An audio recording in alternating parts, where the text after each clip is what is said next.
It's a busy Thursday here on Locked On Lions. What does Mel Kiper think the Lions are going to do at his first mock draft? Ben Johnson getting some love. A sad note on a player that was just with the Lions last season, and much, much more on this Thursday edition right here on the Locked On Podcast Network. Let's talk some Lions. You are Locked On Lions, your daily Detroit Lions podcast. Part of the Locked On Podcast Network, your team every day.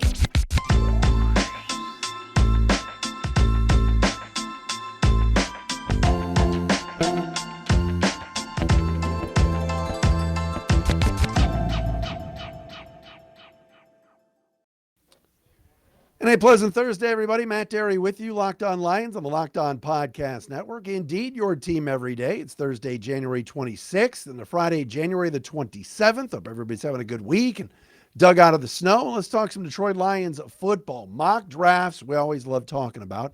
The ones that are realistic, including Mel Kiper Jr.'s first mock draft at ESPN.com from yesterday. We want to dive into that as the Lions going heavy defense at numbers 6 and 18. Also coming up today, Ben Johnson gets a little national attention and some love. Patricia sounds like he could be in some trouble in Boston.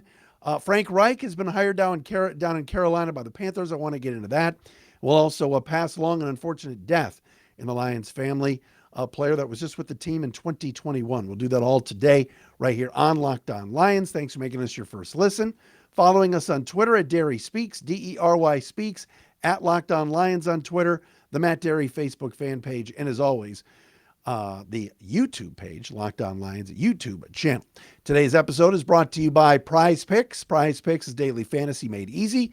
You pick 2 to 5 players. If they score more or less than their PrizePicks projection, you can win up to 10 times your money on your entry. First-time users receive a 100% instant deposit match up to $100 with promo code LOCKEDON. That's prizepicks.com, promo code Locked On. I got to apologize. I keep making mistakes this week. Ben Johnson, we didn't even mention yesterday, is up for the AP Assistant Coach of the Year award. Yesterday we talked about Dan Campbell not getting being one of the finalists for the Head Coach of the Year award. And then also yesterday, Aiden Hutchinson is a finalist for Defensive Rookie of the Year. I want to get into a little Ben Johnson discussion. And if he has a chance to win this thing, we'll do that coming up momentarily here on the show as well. But everybody loves Mel Kiper Jr.'s mock drafts, and they should.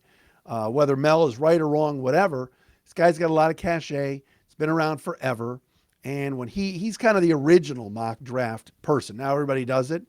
But Mel Kiper had some interesting comments about the Lions in his latest mock draft, in which at number 6, so the Lions picking 6 with the Rams pick, and of course their own pick at 18. But Mel Kiper Jr. at number 6 for the Lions does not have them taking Brian Bresee, the defensive tackle from Clemson that is my first choice for this team, and I just think is an absolute beast and would be a game wrecker on the interior to go with the outside guys that the Lions already have. But instead, Mel Kiper Jr. goes with Tyree Wilson at number 6 for the Lions, a defensive end, kind of outside linebacker edge type from Texas Tech. Wilson, the last 2 seasons, has had 7 sacks each year. Extremely athletic guy. And Kiper Jr. writes on Wilson, the Lions finished the season with 8 wins in their final 10 games, but their explosive offense papered over massive holes on the other side of the ball. They ranked last in the league in yards per play allowed and opposing QBR, 55.9. They had issues defending the run and the pass. Wilson, the top true defensive end in this class, would help both. He can use his burst at the snap to beat offensive tackles on passing downs or use his 6'6" frame to hold up against the run. An edge rushing duo of Wilson and Aiden Hutchinson would be formidable, with surprise rookie James Houston working in on obvious passing downs. Plus, if Detroit plays its cards right, it could use the number 18 pick on a cornerback, which we'll talk about in a second. This is a little too high to take one at number 6. If you're curious about the quarterback position, General Manager Brad Holmes likely will take a closer look at this class and weigh each passer against veteran Jared Goff, blah, blah, blah. All right, so that's for Mel Kiper Jr. at number 6. Again, if we're looking at defensive tackles and defensive ends and what my first choice it would be for the Lions, it would definitely be on the interior. I don't think Charles Harris and Romeo Okwara are both going to be back. I think one of them is going to be a cap casualty. So I think Brad Holmes has to pick between the two. I think Michael Brocker certainly will be gone. What about Julian Okwara playing on the edge when he's healthy?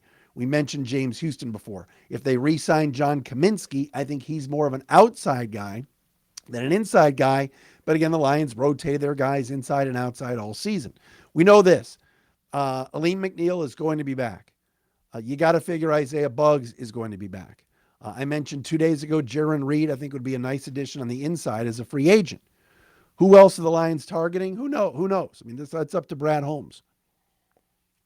But the pick of Wilson would not bother me at all. I'm not going to sit here and tell you I've watched a lot of tape on Tyree Wilson, but the guy can really run and has good size. And what's interesting about both of these picks, and we're going to get to the 18 pick in a second, is that they're both very big dudes, both tall players, almost like the previous regime used to like Patricia. But if the Lions were to get Tyree Wilson at number 6 and pair him with Aiden Hutchinson, and then you'd have Charles Harris or Romeo Okwara back, Kaminsky, and Houston, you'd have a pretty formidable defensive line. And again, and we know this, and Josh Paschal too. So the Lions have a lot of different options along the inside and outside of the defensive line.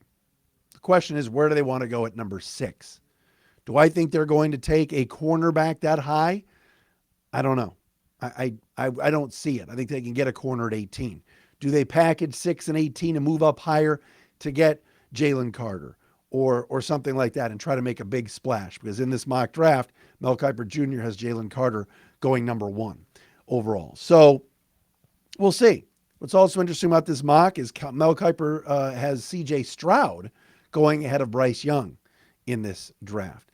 I think Young's a little bit better at quarterback, but it's not this giant gap. All right, with the second pick the Lions have in the first round of Mel's mock draft, he has Detroit taking cornerback Christian Gonzalez out of Oregon. You know anything about Christian Gonzalez? First and foremost, he is David Blau's brother-in-law. David Blau married Christian Gonzalez's sister, Melissa, who, of course, is a big track star. Christian Gonzalez is 6'2", rangy, lanky guy that started his college career at Colorado, was actually a Mel Tucker recruit. Tuck coming. Yeah, that should upset all the Michigan fans who just are obsessed with Mel Tucker. But anyway, 3 interceptions last year after transferring from Colorado. He's a true freshman and started as a Buffalo 2 years ago. Then last year, 2 years ago, was a sophomore at Colorado, then transferred to Oregon, which was probably the right move, to join the Ducks, and had 3 interceptions this past season. Many people feel like Christian Gonzalez will not be there at 18. Many people think Joey Porter will not be there at 18. But to sit here and go, well, what do you think of this Kiper mock? It's not sexy. It's not exciting, but I would love it. I would absolutely love to see a defensive end or tackle at 6. Wilson would be more of an edge, and then a corner at 18. Plug and play. Put those guys on the field right away, and you'd see athleticism, you'd see size. I have no issue with either of those picks. So Wilson and Gonzalez, certainly interesting. Bresee is my guy. I like him a lot, but I wouldn't be angry with the Tyree Wilson pick at all. All right, coming up next, some flowers for Ben Johnson. We got to do that. And we will right here on Locked On Lions. But what about our friends at PrizePicks? We talked about it, daily fantasy. It's fun. It's made easy. And you can play tonight. Pistons are in action against the Nets. You want to bet on points scored by Jaden Ivey. Is it more than 18, less than 18? All that stuff you can do at prizepicks.com. Just keeps you interested in some of these games, all right? What you love about it, it is simple, all right? You are going up against other people. Or you're not going up against other people. It's just you versus the projections. You pick 2 to 6 players, and if they score more or less in their PrizePicks projection, you can win up to 25 times your money on any entry. 2 to 6 players now, 25 times your money. All right, no competing against others. It's you against the projections. You can play NHL, NBA, college basketball, and of course the NFL games this weekend. Download the PrizePicks app or go to prizepicks.com to sign up and play daily fantasy sports. First-time users can receive a 100% instant deposit match up to $100 with promo code LOCKEDON. If you deposit $100, PrizePicks will give you $100. If you deposit $50, PrizePicks will give you $50. Don't forget to enter promo code LOCKEDON at sign up for an instant deposit match up to $100.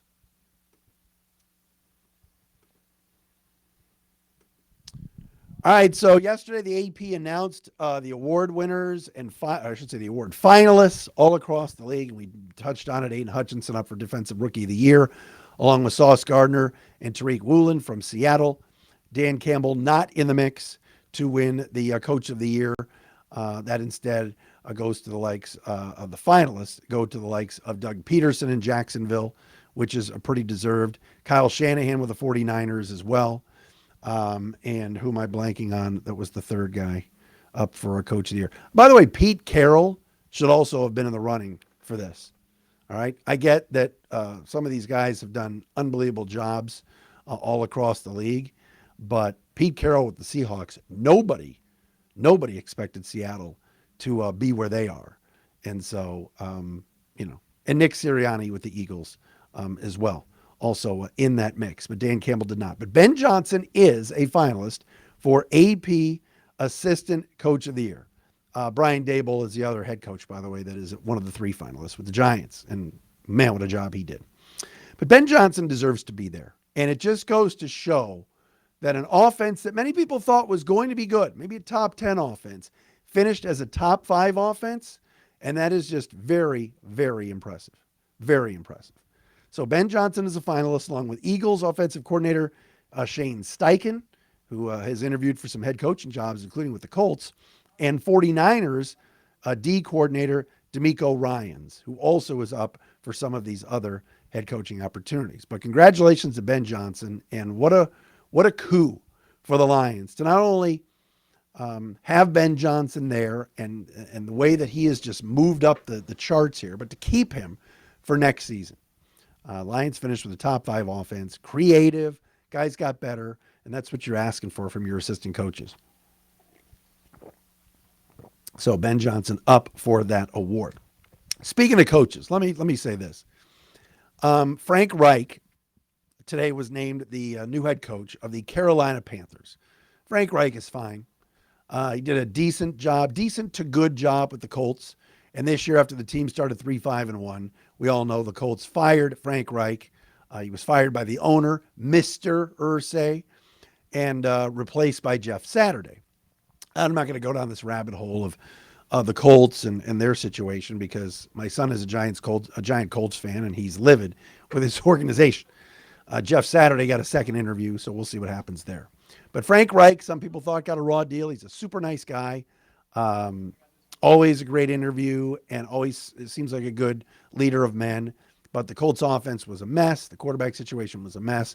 And Reich was the scapegoat because certainly they were very, very disappointing this season in Indianapolis in a division that was won by the Jaguars. And Reich also melted down. If you recall last year in Week 18, he and his Colts choked against the Jaguars and didn't make the playoffs. So a lot went against him. But Carolina decided to hire him. He was their opening day quarterback, their first season of existence. So he's going back to Carolina. But what about Steve Wilks? Steve Wilks got a second interview. Steve Wilks was their defensive coordinator and then interim head coach and did a pretty darn good job with Carolina and got them to 6 or 7 wins and got them close to the NFC South, only to lose out to Tampa Bay. Steve Wilks does not get the job. I'm not going to sit here and do a long diatribe about this, but I want to say something. If you don't think race plays a factor with NFL owners when they hire their head coaches, then you've got your head in the sand. Steve Wilks did a better job coaching this season than Frank Reich did. Now, is Frank Reich a better head coach? Does he have more pedigree? Frank Reich was an offensive coordinator or a quarterback's coach for the Super Bowl winning Eagles, all those things. Yeah, I get it. All right, I get that. Frank Reich is a pretty good coach. But it's so difficult for African-American head coaches to get a second chance. Steve Wilks bombed in Arizona. It didn't work out. Guess what? A lot of guys bomb in Arizona. All right, the Cardinals are a dumpster fire. But I feel sorry for Steve Wilkes that he got beaten out by a guy in Frank Reich, who quite honestly, over the last 2 seasons, has not done a great job. I'm not saying it's all race. Reich might have had a better interview. Reich may end up doing a great job in Carolina. The Panthers have a lot of good young talent there. But Steve Wilkes, it's very difficult, in my opinion, for African-American head coaches who get fired to get second chances. And this is a prime example. Wilkes rallied a bad Panthers team under Matt Rule to competing into Week 18 for a chance to win the division. Now, it's the NFC South. It's bad. The Panthers weren't very good. But we saw Steve Wilkes' Panthers team kick our team, the Lions, in the teeth in week, 16, 17, whatever it was. So I just wanted to throw that out there, that I thought that was a little bit unfair. I would love to have seen Wilkes gotten that opportunity, but he did not. And it's very difficult, again, for black head coaches that get fired to get another chance. Frank Reich is getting that chance. Frank Reich is white, so there's that. NFL playoffs are here. We are so excited. This is awesome. Our new sports betting partner here on the Locked On Network is the number one sports book in the country, FanDuel. And if you're new to FanDuel, that's even better. They have so many great features that make betting on sports fun and easy. You got to check it out. New customers join today to get started with $150 in free bets guaranteed when you place your first $5 bet at FanDuel.com/lockedon. FanDuel has all your favorite bets, from the money line to point spreads to player props. Plus, you can even combine your bets for a chance at a bigger payout with that same game parlay. All right? Check out the games this weekend. You want to put some money down on Sunday, have rooting interest, do it at FanDuel.com/lockedon. Don't forget, you place your first $5 bet to get $150 in free bets, win or lose, at FanDuel.com/lockedon. Make every moment more with FanDuel, official sportsbook partner of the National Football League. All right, couple things to wrap up here on Locked On Lions today. Number one, Matt Patricia in the news again. The Boston Herald reporting that now that the Patriots have hired Bill O'Brien back as their offensive coordinator, again, Belichick staying within the family, plucking O'Brien away from the Alabama Crimson Tide, the former Texans head coach and former OC with the Patriots, is going back to Boston to work for Bill Belichick. What does that mean for Joe Judge and Matt Patricia? Doesn't sound too good for Matty P, the former Lions head coach. He was a dumpster fire, an unmitigated disaster as OC with the Patriots this season. Patriots offense finished 17th in the league. Of course, the Lions had a top 5 offense. Patriots were 17th in the league. And according to the Boston Herald, Patricia and Joe Judge are not accompanying the Patriots coaching staff at the East-West Shrine Bowl this weekend. How about that? So the future is uncertain, reportedly, for Matt Patricia. Here's one thing I just don't understand. Matt Patricia here was so bad. And I'm not saying he shouldn't work. And I'm not saying that he shouldn't get another opportunity to be an assistant coach somewhere, whether it's a D-line coach or linebackers or maybe eventually a defensive coordinator. How Bill Belichick, who's such a genius and has won gazillion Super Bowls and is considered the greatest head coach of all time, how Bill Belichick handed him the reins, handed him the car keys to the entire offense this past year with the Patriots, and a young quarterback in just his second year in Mac Jones, blows my mind.